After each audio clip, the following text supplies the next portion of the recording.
Այն որ գնում ես խանութում մեծ սառնարան ես առնում, մի հատ թեյնիկ են նվեր տալիս, դուք տենց թեյնիկի կարգավիճակով հայտնվել եք այս խորհրդանում։ Ոչ ձայն ունեք, ոչ համակիր ունեք, ոչ ասելիք ունեք։ Իսկ ասեմ ստի մասին մի խոսացեք, Սուտը եւ Սերժ Սարգսյանը նրանք բարեր հոմանիշներ են հայկական քաղաքականության դաշտում։ Ամոթ է, էլի։ Հասկանում եմ տենց հասելով 91 թվի, ես իմ որ թվի բանակցային բաներն եք ուզում, որ հրապարակվի։ Եկեք ձեր ղեկավարին եւ պարոն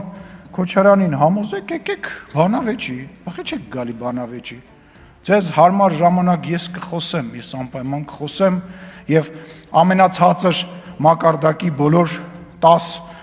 գոյություն ունեցող քաղաքական գործիչների ձեր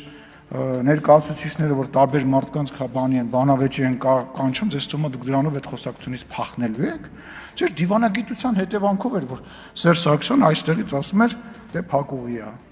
Կարող է հնարում եմ, կարող է տենց չի եղել, Google search-ով կգտնես